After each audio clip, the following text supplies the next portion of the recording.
नेत्र के लिए शिव महापुराण की कथा कर रही है महाराज। भगवान शंकर का जो शिवलिंग है और शंकर भगवान के शिवलिंग के सम्मुख में उत्तर के भाग में जो जल बहता है उसके बीच में एक मोटी सी लाइन होती है जिसका नाम हमने पहले भी कहा अशोक सुंदरी। शंकर भगवान की 6 लड़कियों में से 5 लड़कियों का नाम है जया, विषहरा, सामरीवारी, दोतली, देव और शंकर जी की 6ठी लड़की है अशोक सुंदरी। महाराज ये अशोक सुंदरी का जन्म काशी में हुआ था, जिस काशी का नाम पहले नंदनवन था। क्या नाम था? नंदनवन।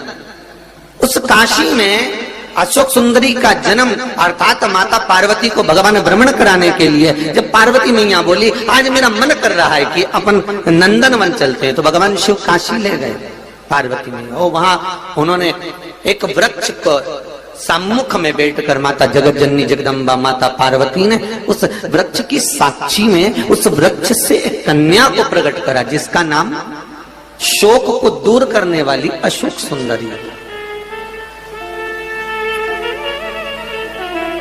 महाराज जो शोक को दूर कर दे, दुख को दूर कर दे, उस कन्या को प्रकट किया।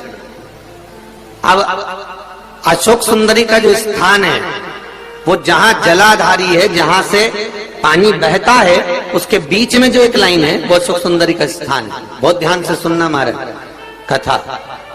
और अभी तक शायद टीवी पर यह क्रम मिला भी नहीं होगा जो क्रम आज वर्णित किया जाएगा। अशोक सुंदरी की जगह मध्य भाग। समझ में आ रहा है ना सबको? फिर अच्छे से समझ लो। ये शिवलिंग ठीक है, ये जलाधारी जहां से पानी नीचे गिरता है, ये दोनों पूरा गोल भाग, यहां से पानी नीचे जा रहा है, तो इसके बीच में जहां से पानी जाता है उसके बीच में जो स्थान है वो अशोक सुंदरी का स्थान है, शिव जी की बेटी का स्थान। अब शंकर जी की जो बेटी का मध्य भाग में स्थान है अशोक सुंदरी का, वहां पर आपको शहद की 7 बिंदी रखना है। और जो ये शिवलिंग रखा है, इस शिवलिंग के तुम पीछे की ओर बैठे हो, यहां बैठे हो ना दक्षिण में, तो यहां बैठे हो, तो पीछे का जो शिवलिंग का भाग है इस पे आपको चंदन का लेपन करना है। महाराज शिवलिंग के पीछे के भाग में अर्थात जहां आप बैठे हो पूरे शिवलिंग पर चंदन नहीं लगाना, जहां आप बैठे हो उसके सम्मुख भाग में आपको चंदन का लेपन करना है। महाराज एक पीला चंदन होता है और एक लाल चंदन होता है।